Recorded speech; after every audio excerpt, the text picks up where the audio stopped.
Les 8 stades de la Coupe du Monde.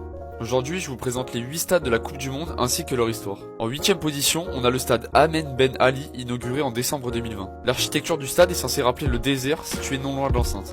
Sa capacité est de 40 000 places. En 7ème position, on a le stade 974. Il s'agira du seul stade non climatisé pendant cette Coupe du Monde. Construit entièrement à partir de 974 conteneurs, comme l'indicatif téléphonique du Qatar, le stade 974 devrait être entièrement démonté à l'issue de la compétition et livré à un autre pays pour être réutilisé.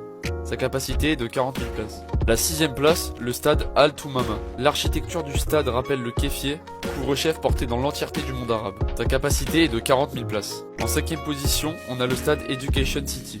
La silhouette du stade représente un diamant, censé symboliser la richesse du campus universitaire de Doha, où se trouve le stade Education City.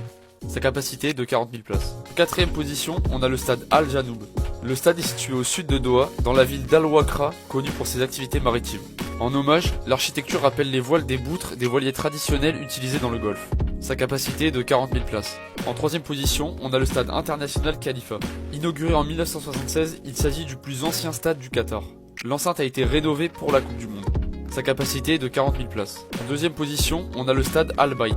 L'architecture du stade Al-Bayt est une référence directe aux tentes de bédouins utilisées dans la région. Il a été inauguré en novembre 2021 et a une capacité de 60 000 places. Et enfin, en première position, on a le stade Lusail. L'architecture du stade s'inspire d'aspects de la vie quotidienne du monde arabo-musulman.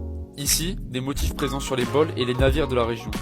Sa capacité est de 80 000 places et c'est le stade qui accueillera la finale le 18 décembre prochain. Donc maintenant, vous connaissez.